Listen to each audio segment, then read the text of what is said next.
como coordinador del proyecto de ACV y también soy miembro de la clínica anticoagulación, donde trabajamos haciendo la parte de abordaje de los pacientes de prevención secundaria.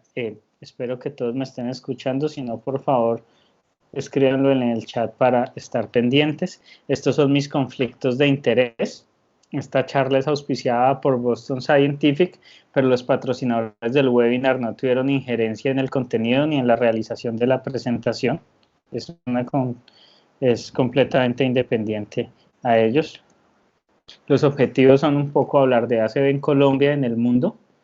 ¿Qué factores hacen que un ACV cardioembólico sea diferente a los otros eventos cerebrovasculares?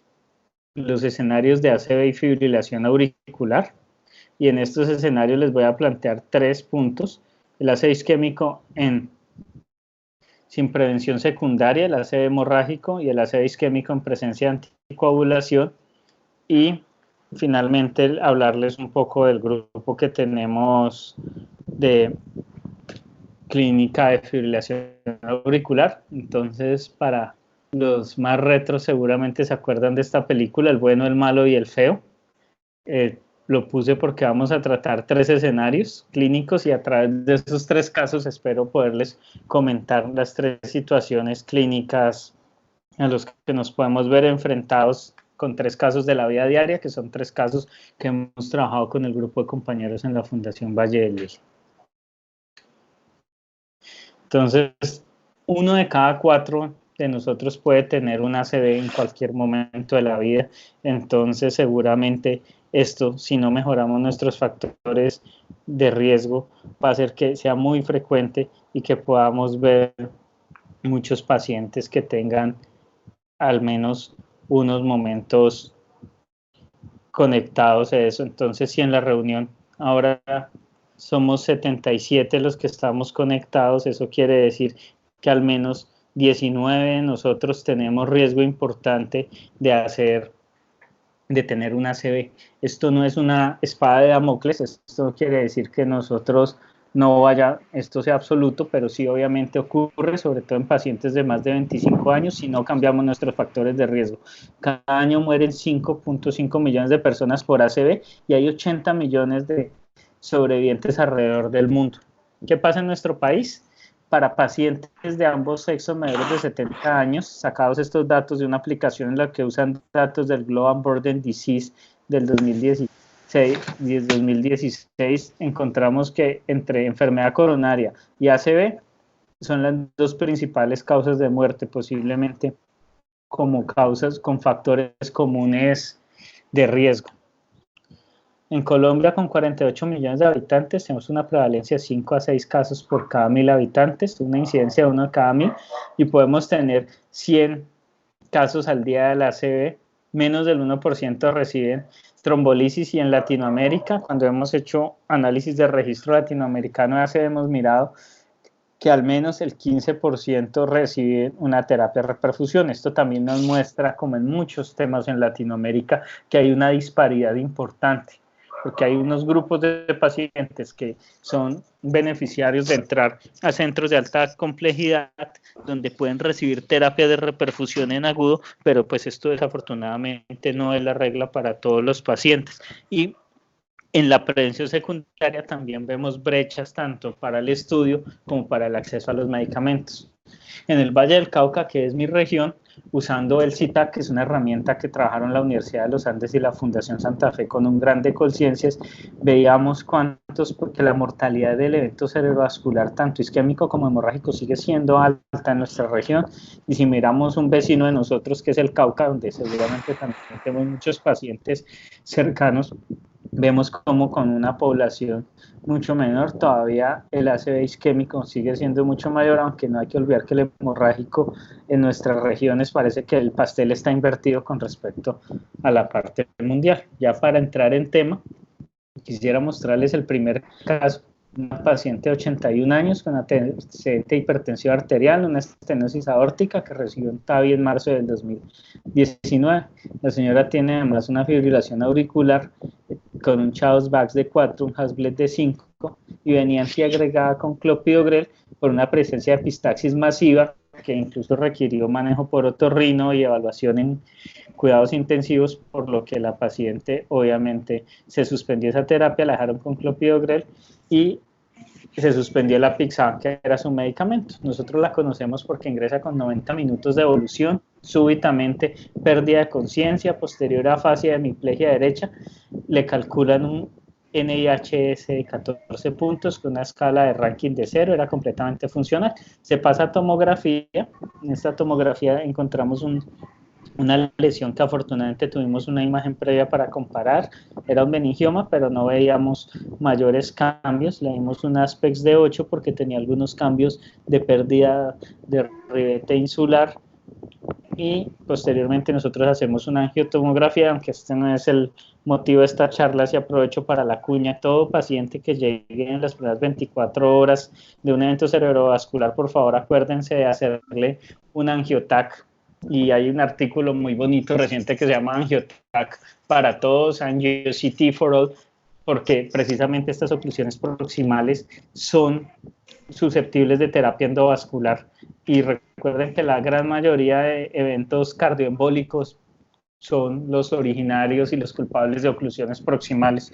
Por lo tanto, nuestros pacientes de cardioembolismo son los que vamos a encontrar este escenario. Encontramos que había una lesión en M1, fíjense, aquí está al lado derecho donde se ve muy bien la arteria cerebral media, y vemos como al otro lado, no sé si están viendo mi pointer, al otro lado está la arteria completa, tenía buenos vasos colaterales, le hacemos imágenes avanzadas, le hacemos tiempo de tránsito medio, que es la zona de penumbra isquémica, y a la derecha está el volumen sanguíneo, donde se ve algo más oscuro, que era el volumen, tenía un buen mismatch.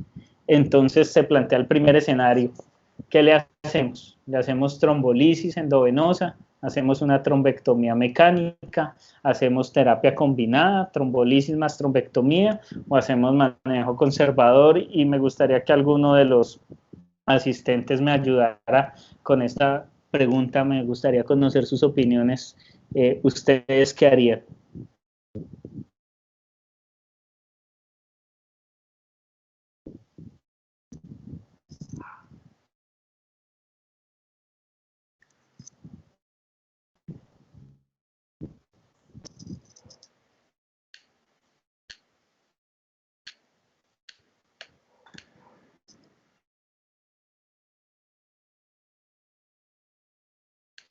Eso, creo que el doctor Nader está hablando. ¿Le pueden activar el micrófono, por favor?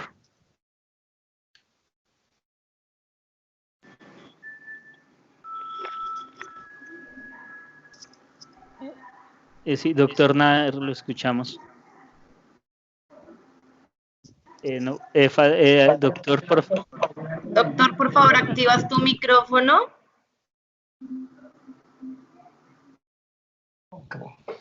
¿Ahí me oyen? Sí, correcto, ya lo escuchamos, doctor. Pues pareciera como que cualquiera de esas opciones sería válida. La idea es cuál es la más apropiada para la situación de esta persona mayor que tiene antecedentes de hipertensión arterial, epistaxis, y quizás cualquiera de estas opciones podría funcionar. A mí se me ocurre que una trombolisis intraarterial pudiera ser eficiente con el apoyo de remoción mecánica si llega a ser insuficiente el resultado. Muchas gracias, doctor. Aquí el doctor Carlos Velasco nos plantea hacer terapia combinada, y ahora ya les voy a mostrar en la presentación lo que nosotros hicimos. Entonces, trombolisis endovenosa, pues la señora estaba con clopidogrel, de acuerdo, no tenía una contraindicación para trombolisis, tiene una oclusión proximal, por lo cual sabemos que desde el 2015 los estudios que están resumidos en el metaanálisis del Hermes nos muestran la gran eficacia de la trombectomía, y en este caso pues le podamos dar terapia combinada. Tal vez la única opción que yo no haría es manejo conservador, porque es una paciente en ventana sin contraindicación para ninguna de las dos terapias. La llevamos a trombolisis farmacológica con RTPA a los 162 minutos, y a los 200 minutos a una trombectomía mecánica donde se obtuvo un flujo TICI3, se puede destapar el vaso paciente mejoró mucho, llegó con 14 NIH, terminó con 3 puntos al otro día. Muy querida, ella y su familia me permitieron compartir esta imagen donde vemos que la paciente todavía tiene una paresia del miembro superior derecho, pero está mucho mejor que al ingreso, que estaba pléjica. A los 3 meses la paciente nos visita en el consultorio y tiene un ranking modificado de 1. Y viene la segunda pregunta, que creo que es mucho más importante después de haber pasado el aguacero, es: ¿qué estrategia de prevención secundaria utilizaría y cuándo? La vamos a reiniciar con anticoagulación con DOAC, le vamos a dar un directo, la volvemos a la vieja confiable, a warfarina, o dejamos aspirina más clopidogrel como terapia doble antiagregación ante el fallo del clopidogrel, o plantearíamos un cierre de auriculilla con un dispositivo como el Watchman. Esas son las opciones. Preguntar por qué fue que se suspendió la anticoagulación de ella anteriormente. Ella tuvo una epistaxis masiva que tuvo que ser manejada por otorrino, tuvo anemia, algo de inestabilidad y terminó en cuidados intensivos. Entonces, ante ese panorama, suspendieron la anticoagulación y pasaron a clopidogrel. ¿Y ella llevaba años, algún tiempo largo recibiendo anticoagulación, o hacía poquito que se había matriculado en la anticoagulación normal? Ella llevaba 6 meses de anticoagulación antes de la epistaxis. Es una paciente. ¿Hipertensa de difícil manejo o era paciente de fácil manejo? Solamente tomaba un medicamento para su presión arterial y ella estaba bien controlada, la veía un cardiólogo y en alguno de los chequeos de hipertensión encontró la arritmia, la anticoaguló, luego encontró la lesión valvular y por eso fue llevada al SAVI. 6 meses después de estar anticoagulada tiene el sangrado y con el sangrado fue llevada suspendida la anticoagulación. Entonces aquí el doctor Cadena mencionan que piensan que se puede hacer un cierre de auriculilla. Entonces vamos a seguir con la Yo estaría inclinado por ese cierre. El doctor Celis de Medellín nos dice también que estaría. El doctor Tenorio, veo que pues digamos en consenso pensaríamos... Porque es que tiene 2 cositas esa señora que no me gusta, doctor Amaya. 1, pues esa epístasis, yo no sé. Y 2, tiene una lesión ahí, un meningioma. Y tenerla anticoagulada, pues con esa lesión arriba, yo no sé la posibilidad después de un... O sea, yo me inclinaría por un cierre de esa auriculilla.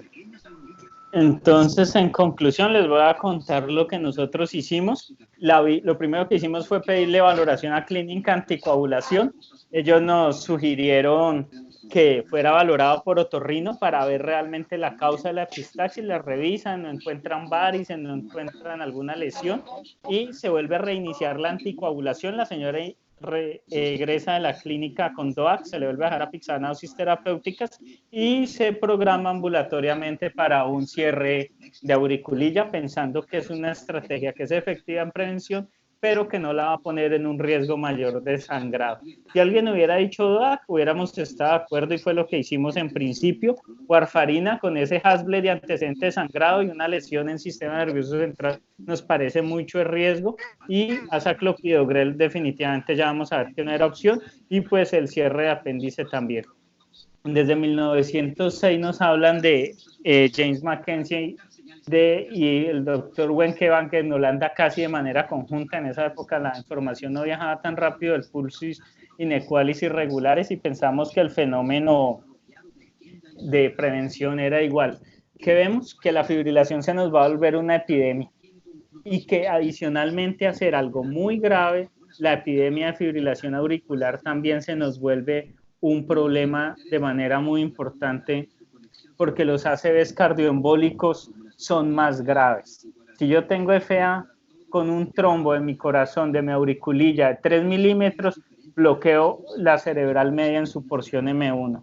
Y esto, fíjense aquí cómo compara el NIH con la escala del Chaos-Base. Entonces, entre más riesgo, más protección. La protección sabemos, y todas las guías, que es más frecuente el riesgo se disminuye usando warfarina y más recientemente los DOACs. ¿Qué pasa y por qué se ha vuelto una epidemia? Nuestra pirámide poblacional se ha invertido y entre más edad vemos como, si vemos las etiologías del ACV en la clasificación de TOAS, vemos como nuestra cardiopatía se va creciendo, nuestros pacientes de cardiopatía cada vez van a ser mayores y esto implica un factor de riesgo muy importante. También hay una mayor prevalencia de fibrilación auricular.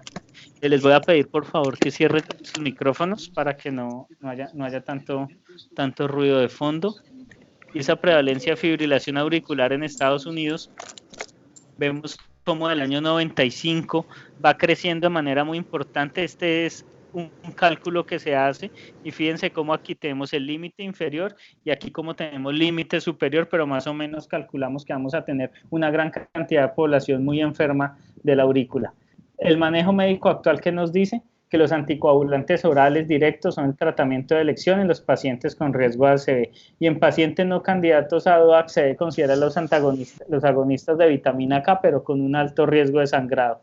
Que sabemos que usar antiagregación como prevención secundaria tiene una baja eficacia y sí no disminuye realmente el sangrado. Antes de los ensayos de los DOACs tuvimos este estudio que fue el ACTIC-W que salió en el 2006 y comparaba doble antiagregación con terapias de anticoagulación oral que eran con warfarina y se veía cómo el riesgo acumulado iba subiendo mucho. Con esto que aprendimos, que realmente los pacientes o debemos tenerlos en prevención secundaria por fibrilación auricular con anticoagulación o hacer un procedimiento como el cierre auricular. Tenerlos antiagregados, como le pasó a esta señora, no disminuye su riesgo embólico y realmente la antiagregación pues no juega un papel importante en este momento.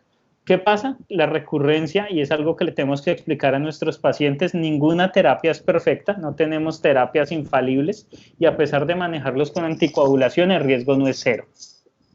Ese riesgo es más o menos de 1% al año en pacientes sin ACV previo con FA y de 2 a 3% al año con antecedentes de ACV previo. ¿Esto cómo se calculó? Aquí vemos un metaanálisis que hacen con el RELY, con el Rocket, el Aristóteles y el Engage, que son los estudios pivotales de los DOACs, y vemos cómo en todos hay un beneficio importante, salvo en el Rocket que cruza discretamente la unidad, a favor de los DOACs versus warfarina, y tanto en seguridad como eficacia. Las guías clínicas nos dicen claramente cómo manejar los pacientes con anticoagulación, pero no nos hablan de un subgrupo que precisamente está en ese 2 o 3% de la población que incluso aquí por situaciones a veces difíciles de los pacientes de tener seguimiento, acceso a los medicamentos se aumenta, entonces no nos dice qué hacer cuando tenemos un paciente con ACV en presencia de anticoagulación o cuando ya se ha hecho cierre auricular y tenemos recurrencia. Doctora Maya, tenemos una pregunta del doctor Jairo Cadena. ¿Sí? ¿Cuánto tiempo llevaba de implante de válvula aórtica percutánea cuando ocurrió el evento cerebrovascular? Me voy a volver un poco para contestarle a Jairo la pregunta. A ver, aquí tenemos. La paciente tuvo el evento en julio del 2019 y había sido implantada en marzo. Llevaba 4 meses de. Ya 4 meses del evento. Ay, mi amor. Entonces, en las guías. Estoy en una reunión por celular, Marta. Por favor, cierren sus micrófonos. Gracias. Les agradecemos los micrófonos. ¿Dónde está? ¿En dónde? ¿En dónde? Creo, no sé quién sea el administrador, de pronto, Soat, si tú eres la administradora de la reunión, creo que puedes Sí, señor. silenciar Ya todos, voy a... puedes silenciarlos todos. Sí, señor. Es que nos recomienda la European Stroke Organization siempre revisar la adherencia al tratamiento de los pacientes, preguntar si realmente están recibiendo el tratamiento y sabemos que muchos de nuestros pacientes no son adherentes porque no reciben el medicamento de su seguro médico. La dosis prescrita, algunos pacientes tienen dosis subterapéuticas, eso también tenemos que revisarlo y A nosotros nos ayuda mucho clínica anticoagulación para que podamos esos pacientes ajustarlos, muchas veces quedan subterapéuticos, y también considerar el caso de otro anticoagulante como algo off-label y una recomendación del doctor Granger si el paciente tiene buena función renal y no tiene otras comorbilidades, posiblemente usar dabigatran 150 miligramos puede ser más eficaz que otras terapias cuando ya hemos tenido recurrencia en presencia de otros DOACs. Usar ASA concomitante con anticoagulación ahora es una terapia que no estamos recomendando porque se nos aumenta el riesgo de forma significativa, pero de sangrado, pero no nos disminuye el riesgo de tener nuevos embolismos. En Colombia. Tenemos otra pregunta. Sí. Perdón. El doctor Cadena le hace una pregunta al doctor Nader. ¿Qué posibilidad con 3 meses de TAVI de que la causa de un ACV embólico fuera por partículas de calcio del aparato valvular aórtico? ¿Qué esperaríamos ver en el eco si pensáramos en esta causa? Doctor Nader, ¿nos podrías ayudar con la respuesta a esta pregunta? Claro que siempre se puede encontrar un motivo distinto, pues, pero después de 4 meses de haberse instalado el TAVI, que en gran medida ya se ha epitalizado el dispositivo, pues, y difícilmente se puede uno pegar a esa posibilidad, y menos porque no tomaría una decisión terapéutica distinta a la que estamos discutiendo. Probablemente, aún cuando fuera eso una remota posibilidad etiológica del embolismo de ella, el paciente terminaría necesitando considerarse una anticoagulación o una implantación de cierre de auriculilla por vía percutánea. Probablemente esto no cambiaría mucho las conductas. Eventualmente, incluso, pues, no habría solución para eso. No tendríamos una solución distinta que la planteada. El mismo uso de cierre de auriculilla y o anticoagulación. No creo que sí, es que estoy en un webinar. Estoy Ya. en una conferencia. Sí. Porque la preocupación del doctor Cadena es válida en el hecho de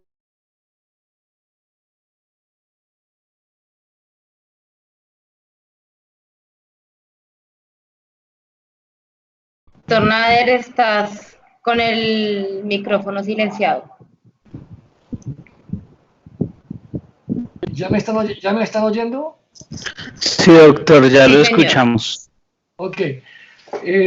Yo pienso que la pregunta del doctor Cadena tiene sentido en el hecho de que todo es posible. O sea, la razón por la cual un paciente hace cardioembolismo no es solamente una sola etiología. Sin embargo, a los 4 meses de estar recibiendo tratamiento antiplaquetario, un paciente que tiene un TAVI probablemente ya tiene gran chance de tener bastante cubierto endotelizado el tejido que tiene que protegerse.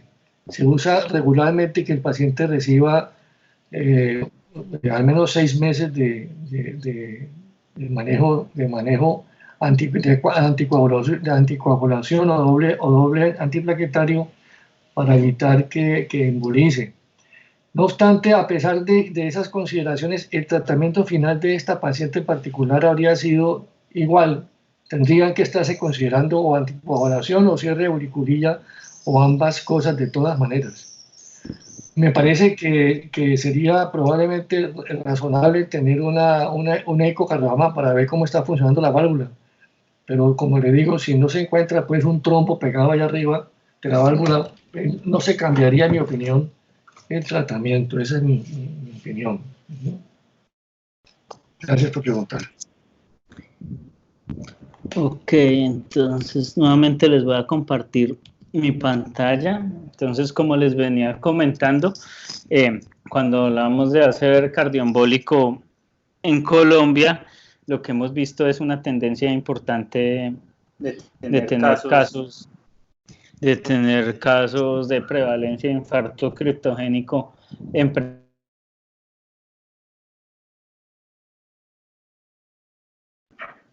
Doctora Maya, tiene el micrófono silenciado.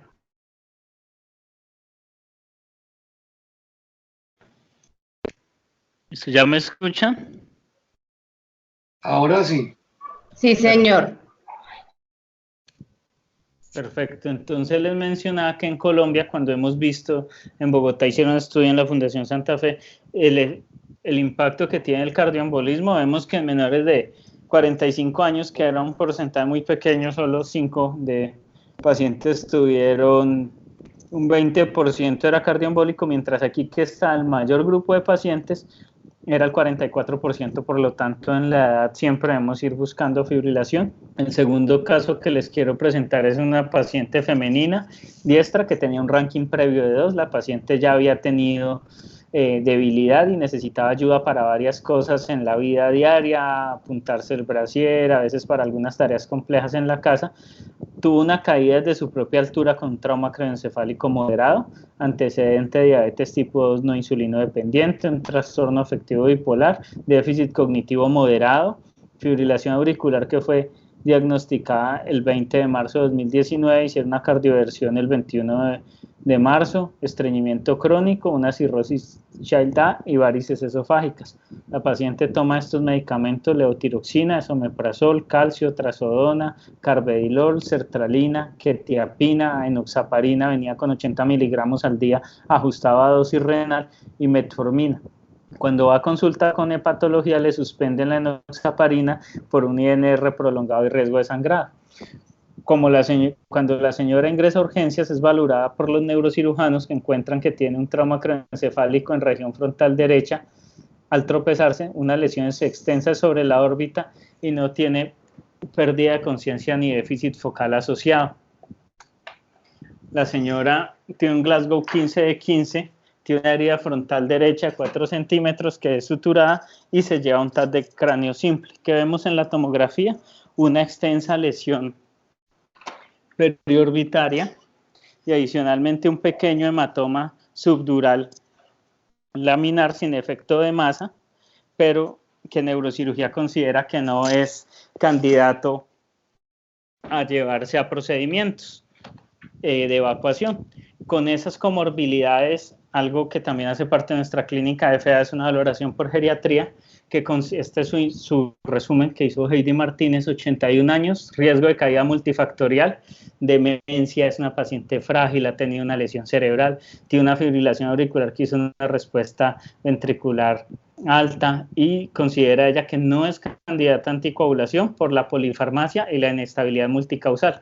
En sus escalas, un Charles-Bach de 6, o sea, tiene alto riesgo de embolismo, pero un Hasbled alto, tiene deterioro cognitivo que ya se había diagnosticado previamente, tiene pérdida de fuerza y tiene un score de fragilidad alto. Cuando nosotros le damos en neurología es porque hace una crisis convulsiva, tiene hemiparesia derecha, predominio braquial, con un déficit de nuevo en un territorio posiblemente topográfico de una arteria cerebral media izquierda, lo que quiere decir que es distinto a la localización del hematoma. Se hace una escala en NIH de 4 y se pide un TAC de cráneo simple. En el TAC de cráneo simple vemos una lesión hipodensa en la cabeza del núcleo caudado en relación a un nuevo evento isquémico que también se ve en 2 cortes. Entonces es una paciente que tiene alto riesgo de embolismo, pero también tiene alto riesgo de sangrado. Entonces, cuando miramos las estrategias de prevención secundaria, pusimos una balanza. A favor de inicio de anticoagulación, disminuir su riesgo de embolismo, que la heparina bajo, y pensamos que le vamos a usar, le vamos a poner heparina bajo mesomolecular, warfarina o DAX. Y el riesgo, una progresión de su sangrado subdural que aumentara el hematoma, que necesitara neurocirugía, tenía alto riesgo de caída y hepatopatía. Cuando nosotros miramos nuestro registro de nuestra clínica, vemos que las causas cardioembólicas son casi el 28%. O sea que cada vez vamos a tener más estos pacientes. Cuando miramos nuestro registro de ACV y fibrilación auricular, una mediana edad de 71 años, 50% eran hombres y casi todos los que tenían alguna indicación de anticoagulante en ese momento no estaban bien anticoagulados al ingreso.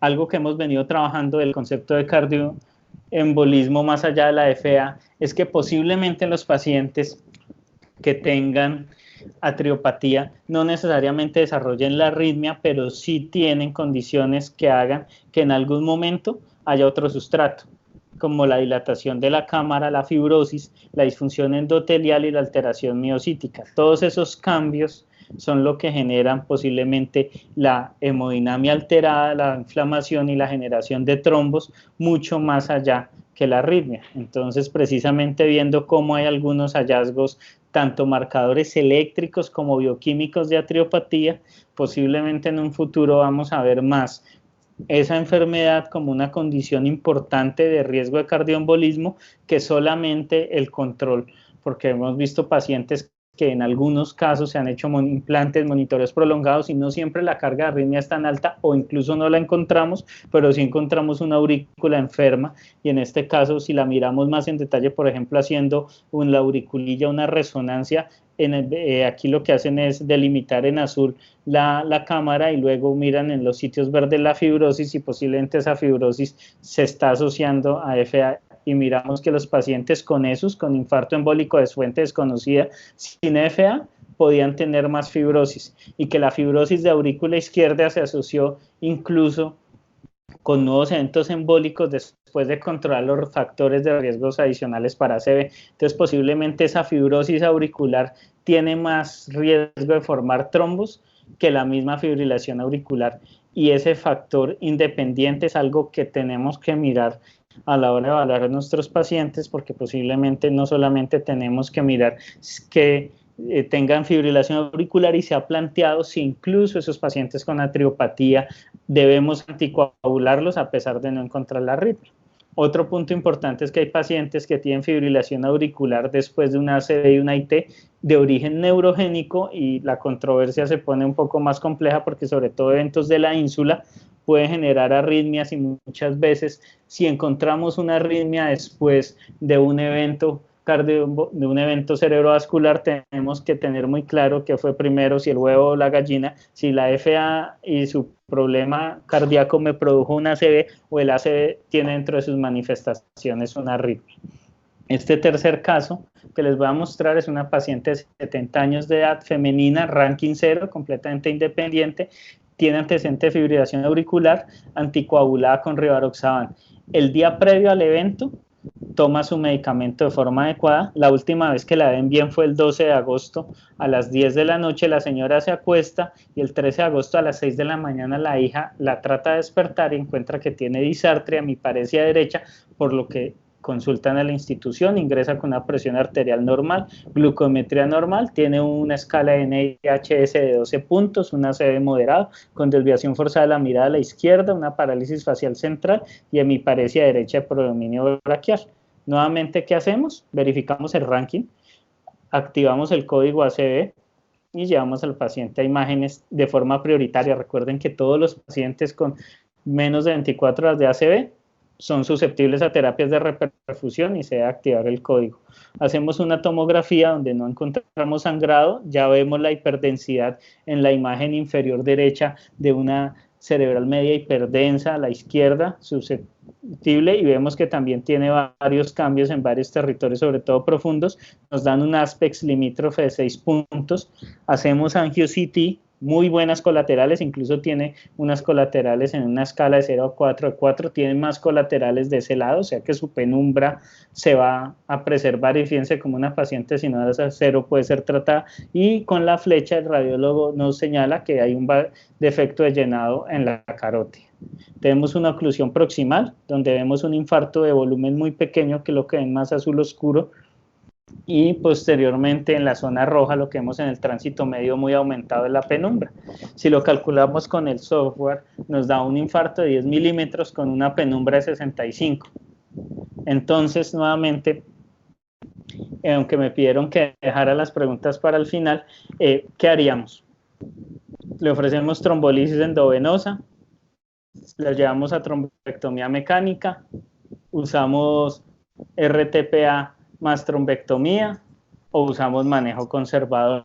Entonces, para que me puedan ayudar a responder esta pregunta, les pediría que me ayudaran en el chat, me dijeran ustedes qué piensan en este caso. Si Todos dicen consideran...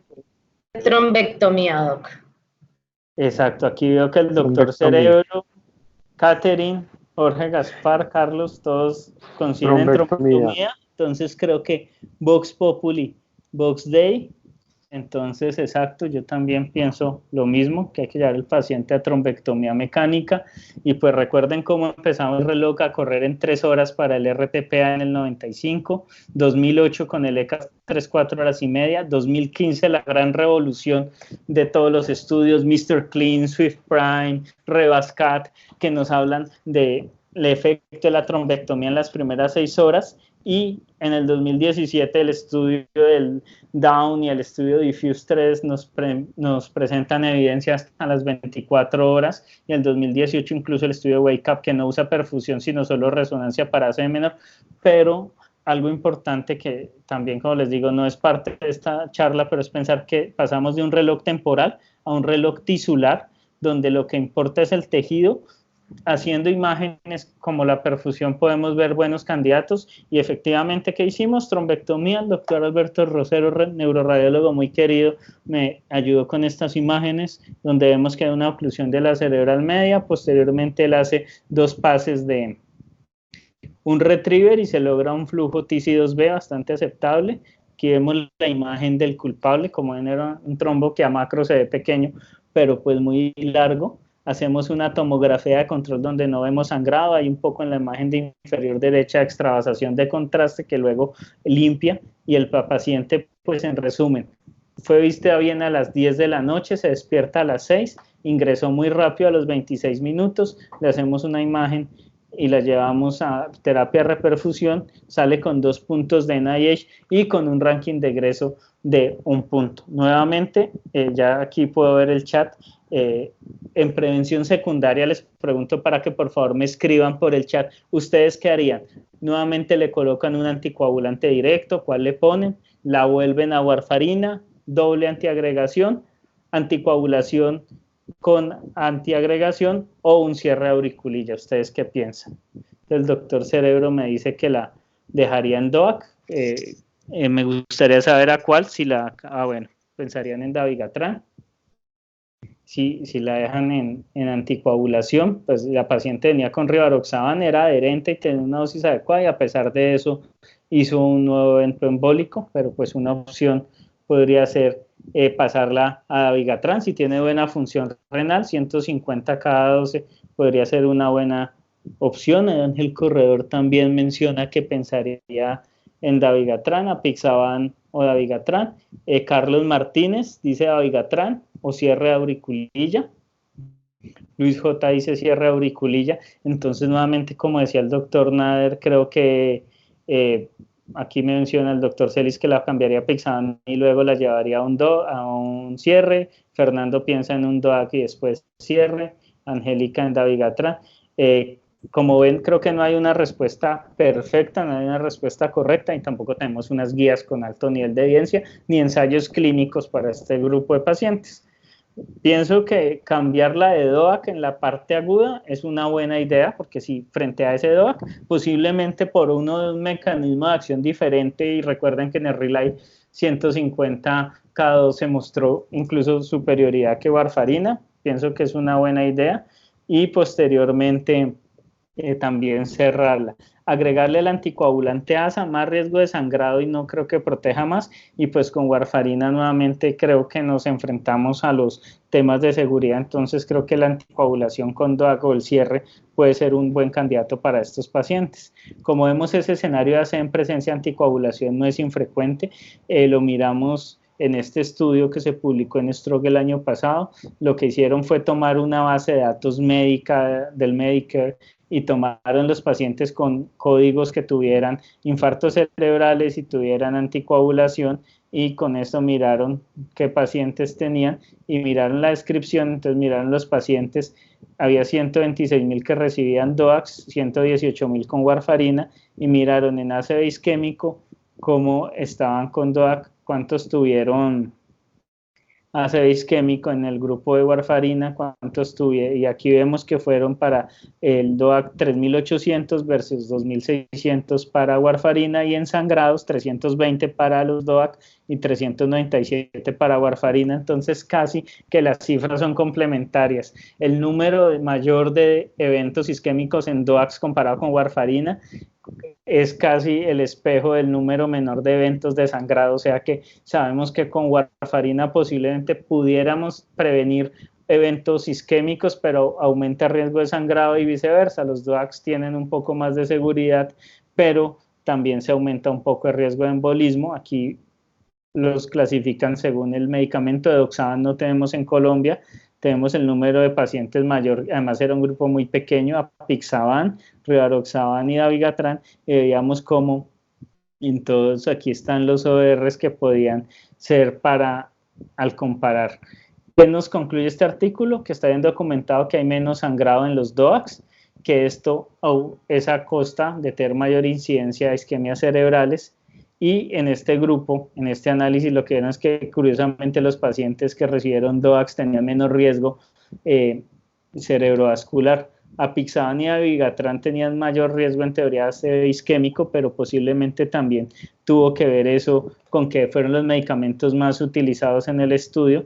La severidad de los eventos fue mayor para warfarina, pero en pacientes de mayor edad y con mayor riesgo cardiovascular los que tuvieron sangrados, y en pacientes que consumieron ambos medicamentos posiblemente hubo mayor riesgo de ACV que de warfarina, luego los pasaron a DOACs. Anticoagulación con DOACs tiene algunos riesgos, que presenta algunas dificultades. La warfarina, por tener una vida media más larga, cuando se omite una dosis no pierde su efecto protector tan rápido, entonces no tiene tanto problema como el margen, y también pues que algunos plantean. ¿Cuál es nuestra experiencia? Mirando de mayo del 2018 a abril del 2019, hemos visto que los pacientes que son llevados a terapias de reperfusión tienen, de nuestros pacientes con ACV isquémico, que fueron 275, el 14 tenían antecedente de tener anticoagulación. Esos fueron el 5%, de esos la gran mayoría recibían su terapia anticoagulación recibían terapia anticoagulación en el 78%, ingresaron en trombolisis, y la mayoría de estos pacientes, 78% igual, estaban anticoagulados como causa de una fibrilación auricular, pero que la mayoría fueron hombres de 75 años. De esos pacientes solamente uno lo pudimos llevar a terapia de reperfusión, que estaba con Dabigatran y fue revertido con idarucizumab con buen resultado, y vimos que sobre todo los pacientes tenían Dabigatran y Apixaban, y solo 2 individuos estaban con warfarina. En cuanto al cierre de auriculilla, sabemos que está recomendado su indicación principal y lo que se vio en los estudios pivotales como alternativa en casos de pacientes con contraindicación de anticoagulación a largo plazo, pero también se plantea en este tercer escenario como una opción en caso de recurrencia a pesar de anticoagulación. Parece que puede ser una terapia promisoria, no tenemos un estudio, pero parece que en estos pacientes que la anticoagulación falla pudiera ser útil.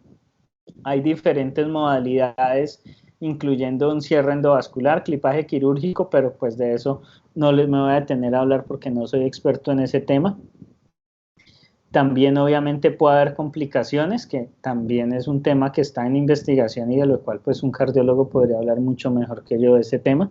Y a pesar de ser un nido para el tromboembolismo, el apéndice también juega un papel neuromoral que al cerrarlo y al tener intervención sobre esa auriculilla tenemos que pensarlos. Les trae este artículo que menciona un estudio europeo donde en España a los pacientes que tienen ACV a pesar de eventos recurrentes embólicos, se hace cierre de auriculilla y se mantiene la anticoagulación, o sea, se deja el DOAC más cierre de auriculilla como el doctor Celi lo planteaba y algunos de los otros colegas. Entonces es un grupo pequeño, 44 pacientes con EFA y ACV recurrente.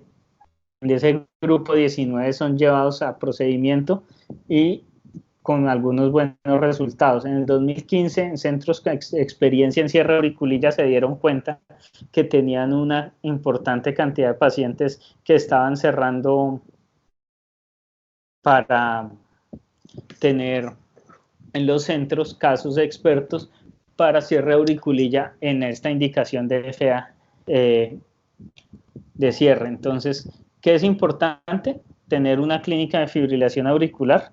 ¿Eso qué ventajas nos da? Que podemos tener una evaluación multidisciplinaria, tanto clínica como imagenológica de la parte cardíaca y cerebral, incluir las comorbilidades que en este grupo y discutir casos como los ACV recurrentes o pacientes de alto riesgo de sangrado. En la clínica tenemos un grupo multidisciplinario de cardiología, además estamos otras especialidades como neurología, geriatría, nefro y gastro, que discutimos los pacientes y esto nos ayuda a ofrecer otras opciones terapéuticas y valorar el riesgo de los pacientes. En conclusión, FA y ACV cardioembólico es una asociación que cada vez vamos a hacer más frecuente por la epidemiología de los pacientes, además porque cada vez buscamos más activamente la FA. Conformar equipos multidisciplinarios posiblemente nos ayuda a mejorar las opciones terapéuticas y que nuestros pacientes reciban terapias más seguras y con menores riesgos de recurrencia de eventos, y considerar las alternativas no farmacológicas es algo importante para un grupo de pacientes con alto riesgo de sangrado y posiblemente en recurrencia. Muchas gracias. Muchas gracias, doctor Amaya.